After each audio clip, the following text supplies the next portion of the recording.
હરીતું ગાડું મારું ક્યાં લઈ જાય કાંઈ ન જાણું। જ્યારે મને તમને કોઈ દિશા ન મળે ત્યારે કબીર સાહેબે કહ્યું કે નાવ કે કાગ કી ગતિ ભઈ મેરી, જહાં દેખું તહાં જલ નિધિ ખારા, મોહે તો તુમ પ્રભુ એક આધારા।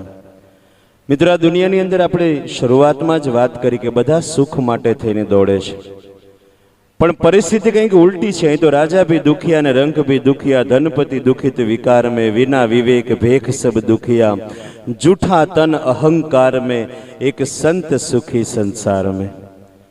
દુનિયાના ઇતિહાસ ઉપર એકવાર નજર મારી જોઈએ, આપણને ખબર પડે કે સિકંદર ગ્રીક સલ્તનતનો આટલો મોટો રાજા, એવું કહેવાય છે કે સિકંદરને માત્ર અમુક રાજ્યો જીતવાના જ બાકી હતા, પણ મર્યો ત્યારે એમણે પોતાની ચિઠ્ઠીમાં લખ્યું કે મારી નનામીમાંથી મારા બે હાથને બહાર રખાવજો, મારી સેનાને આગળ પાછળ ચલાવજો, મારા વૈદોના ખભે નનામી ઉપડાવજો, જેથી જગતને ખબર પડે કે આટલો મોટો રાજા હોવા છતાં એ મૃત્યુમાંથી ઉગરી શક્યો નથી, આવા સૈનિકો એને બચાવી શક્યા નથી, આવા વૈદો હોવા છતાં એનો ઈલાજ કરી શક્યા નથી। સાહેબ, વાસ્તવિકતા મારીને તમારી અહીં જે મોટાઈ છે ને, સિકંદર એકવાર યુદ્ધ કરવા જતો હતો ને એમાં બન્યું એવું કે રસ્તામાં એક સંત મિલા રેપા, જે પોતે નદીના તટની અંદર સૂતા છે, અને એકદમ વૈરાગી સંત, કારણ કે જો આનંદ સંત ફકીર કરે વો આનંદ નહીં અમીરી મેં, અને કોઈ જાતના વસ્ત્રો પહેરે નહીં। જેમ જૈન સમાજની અંદર દિગંબર અવસ્થા હોય સંતોની, એવી રીતે દિગંબર અવસ્થા। અને એમાં એકવાર એ પોતે એક નાનો અમથો વાટકા જેવું રાખતા હતા પાણી પીવા માટે, અને એકવાર નદીની અંદર પાણી પીતા હતા અને કૂતરું આવ્યું બાજુમાં, તો કૂતરું જીભથી પાણી પીતું તો આ સંતે જોયું કે આ કૂતરાને ગ્લાસની જરૂર નથી પડતી, પાત્રની જરૂર નથી પડતી, તો હું તો વૈરાગી છું, મારાથી ન રખાય। એણે તરત જ સાહેબ ફેંકી દીધો ને ત્યાર પછી પોતે કૂતરાની જેમ પાણી પીવાનું ચાલુ કર્યું। આવા વૈરાગી સંત, સવારનો પહોર છે, રેતીમાં સૂતા છે, અને સિકંદરને એના સૈનિકે કહ્યું કે સિકંદર, આ સંત એવા પ્રખર છે કે એકવાર તું એના આશીર્વાદ લઈ લે ને તો યુદ્ધમાં આપણે જીતી જવાના।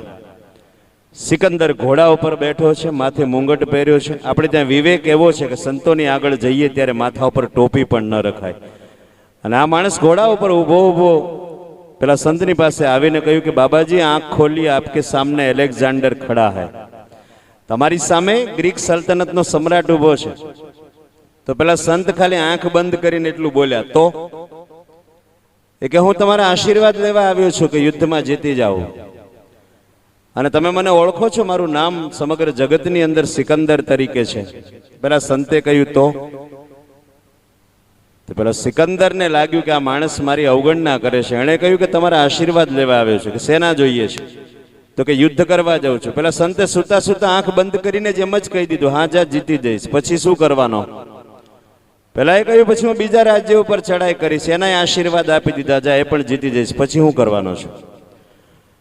પેલો કે પછી એના પછીનું રાજ્ય જે બાકી હશે એ જીતવા જઈશ। પેલા સંતે કહ્યું જા, એ પણ જીતી ગયો, પછી એ કે પછી સમગ્ર દુનિયાના બધા રાજ્યો જીતવાનો મારો વિચાર છે। પેલા સંતે કહ્યું બધા જ રાજ્યો જીતી જઈશ, જા, બધાના આશીર્વાદ આપી દીધા, પણ પછી શું કરીશ?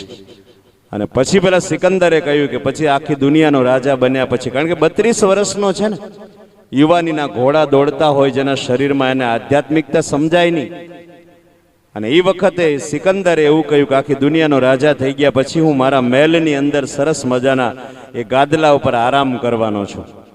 અને આટલું બોલ્યા ત્યારે પેલા સંત, અત્યાર સુધી જેણે આંખ નથી ખોલી, તરત બેઠા થઈ ગયા અને બાજુમાં રેતી સરખી કરવા માંડ્યા। સિકંદર કે શું કરો છો?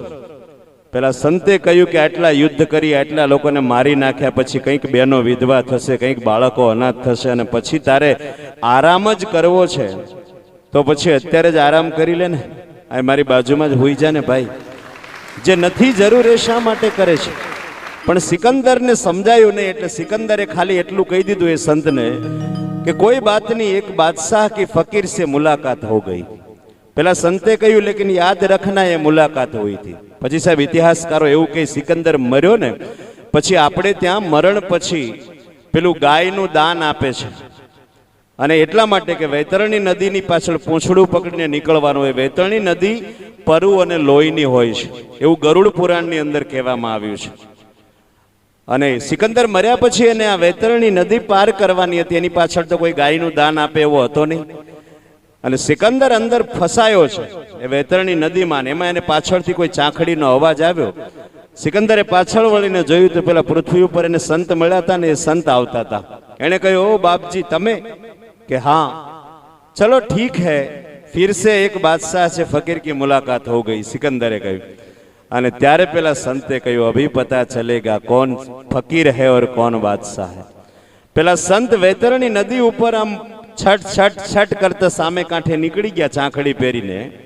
અને સિકંદર ત્યાં અંદર ફસાયો. એને અવાજ માર્યો કે બાપજી મુझे તો નિકાલીએ યહાં સે, મને તો નર્કમાંથી કાઢો, મને તો લેતા જાઓ. અને ત્યારે પેલા સંતે કહ્યું કે અબ પતા ચલા. सिकंदर ने कहा, अब पता चला तुझे कि कौन फकीर है और कौन बादशाह है. वहां पे तू बादशाह था और मैं ही फकीर था, यहाँ पे मैं ही बादशाह हूँ और तू फकीर है. અહીંનો ગમે તેટલો રૂપિયો હશે સાહેબ, મારો ને તમારો, પણ જો ખાપણે ખેંચી લેવાના હોય તો એ અમીરીને ધ્યાનમાં રાખીને પેલી જે અમીરી છે એને જો વાગોળશું ને તો આજે કંઈ નહોતું પણ નરસિંહ મહેતાને બધા યાદ કરે છે. ઝેર પીવા છતાં મીરાને યાદ કરે છે. શબરીબાઈ પાસે કાંઈ નહોતું પણ આજે યુગો થઈ ગયા અને છતાં પણ શબરીને આપણે હું ને તમે યાદ કરીએ છીએ સાહેબ. તુકારામના ઘરની અંદર એક ટાઈમના રોટલા બનાવવા માટેથી ને લોટ નહોતો. એ તુકારામને આખું મહારાષ્ટ્ર ઓળખે છે. એના ઉપરથી આપણને ખબર પડે કે પિતાએ કેટલો પ્રેમ એમના હૃદયની અંદર પ્રસ્થાપિત કર્યો હશે. અને સંતાનો સાહેબ ત્યારે જ પિતાને પ્રેમ કરે. જ્યારે રામ તો આજે ઘણાને થવું છે પણ દશરથ ક્યાં છે?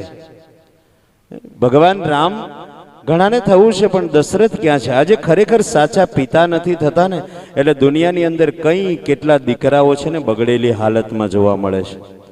કંઈક માતાઓ ખૂણામાં બેસીને રડે છે, સંતાનો પોતાના વ્યસનો દૂષણોની અંદર ફસાય અને મરી જાય છે. ત્યારે કંઈ કેટલા મા બાપ છે સંસ્કારના અભાવે કરી અને કોઈ ઘરડા ઘરના એક ખૂણામાં રડે છે. આપણા નવસારીના ઘરડા ઘરની અંદર એક કાલિયાવાડીમાં અમારે ઘરડા ઘર છે, ત્યાં એકવાર જવાનું થયું અને ત્યાંના વડીલોને પૂછ્યું કે તમારે કંઈ જોઈતું હોય તો બોલો. એક જાગો ચેરિટેબલ ટ્રસ્ટ તરફથી કંઈક આપવા માંગતા હતા પણ બધાએ ના પાડી. પણ એક વડીલ ખાલી એટલું બોલ્યા કે ભાઈ અમારે બધી વસ્તુ તો અહીં ભૌતિક વસ્તુ તો બધી મળી જાય છે પણ અમને એક વસ્તુની જરૂર છે, જો તમે આપી શકતા હોય તો. અમે કહ્યું બોલો શું આપીએ? અને ત્યારે લગભગ 80 વર્ષના એ દાદા હશે, એણે એટલું જ કહ્યું કે કોઈ નાનું કૂતરું હોય અને આંગણામાં લાવો અને એને થોડું ગ્લાસમાં કે વાટકામાં દૂધ આપો, એ સમગ્ર જીવન દરમિયાન તમારા આંગણામાંથી નહીં જાય. એટલું પ્રામાણિક હોય છે.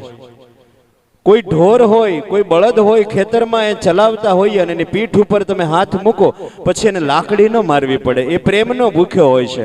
તો પ્રેમ બળદને પણ જોઈએ છે, પ્રેમ તો કૂતરાને પણ જોઈએ છે. અને આ દુનિયામાં દરેક દુનિયા રે મનવા પ્રેમ જગતનો સાર, સુરદાસજી કહે છે. અને જો એ પ્રેમ પ્રાણીઓને પણ જરૂર પડતી હોય તો ભલા માણસ, અમે તો માણસ છીએ જેના માટેથી દીકરાને મોટા કર્યા અને આજે દીકરાઓ વેલ સેટ થયા પછી અમને અહીં ઘરડા ઘરમાં મૂકી જાય છે તો અમને કોઈ પ્રેમની જરૂર નહીં હોય? કોઈ દીકરાની પ્રેમ અમને મા બાપને જરૂર નથી હોતી? અને ત્યારે કવિ કલાપીના શબ્દો આજની પેઢીએ યાદ કરવા જેવા છે કે પીપળ પાન ખરજતી હસ્તી કુપડિયા, મુજ વીતી તુજ વીતશે ધીરી બાપુડિયા. એક દિવસ બધાનો વારો આવે. એક ઝાડની નીચે બોર્ડ માર્યું હતું. એક ભાઈ વૃદ્ધાશ્રમમાં એના દીકરાને મૂકવા ગયા. ત્યાં એના બાપુજીને અંદર મૂકવા જતો હતો અને રસ્તામાં ઝાડની નીચે જે પેલું બોર્ડ હતું એમાં લખ્યું હતું કે ભાઈ આ સુકાઈ ગયેલા પાંદડા છે ને એના ઉપર જરાક હળવેથી પગ મૂકજો, કારણ કે આ લીલા હતા ને ત્યારે છાંયડો આપતા હતા. અત્યારે ભલે ખરી ગયા છે પણ એક સમયે છાંયડો આપતા હતા, એટલે એના ઉપર જરાક હળવેથી પગ મૂકજો. અને એ દીકરો છે ને એના બાપને તરત લઈને આવી ગયો પાછો કે શબ્દે માર્યા મરી ગયા, શબ્દે છોડ્યા રાજ, જેને શબ્દ વિચાર્યા એના સરિયા ગાજ. અને એટલા માટે સાહેબ, જેના ઘરમાં મા બાપ હોય ને તો એનાથી મોટી સંપત્તિવાન કોઈ દીકરો નથી, એનાથી મોટો કોઈ મૂડીવાળો દીકરો નથી. પણ આ પરિવારને એટલા માટે ધન્યવાદ છે કે પોતાના પિતા માટે થઈ આટલી લાગણી, આટલી સહાનુભૂતિ, આટલું પ્રેમ, આટલું વાત્સલ્ય, અને એ પણ બીજા સમક્ષ પ્રેરણા પહોંચે એના માટે પણ પોતે પ્રયત્ન કરે છે. તો આપણે પણ જીવનની અંદરથી કંઈક એવી પ્રેરણા લે, બીજું કંઈ કરવાની જરૂર નથી મિત્રો. આવા જ પરિવારો સમગ્ર દરેક જગ્યાએ થઈ શકે પણ કોઈકને દશરથ થવું પડે.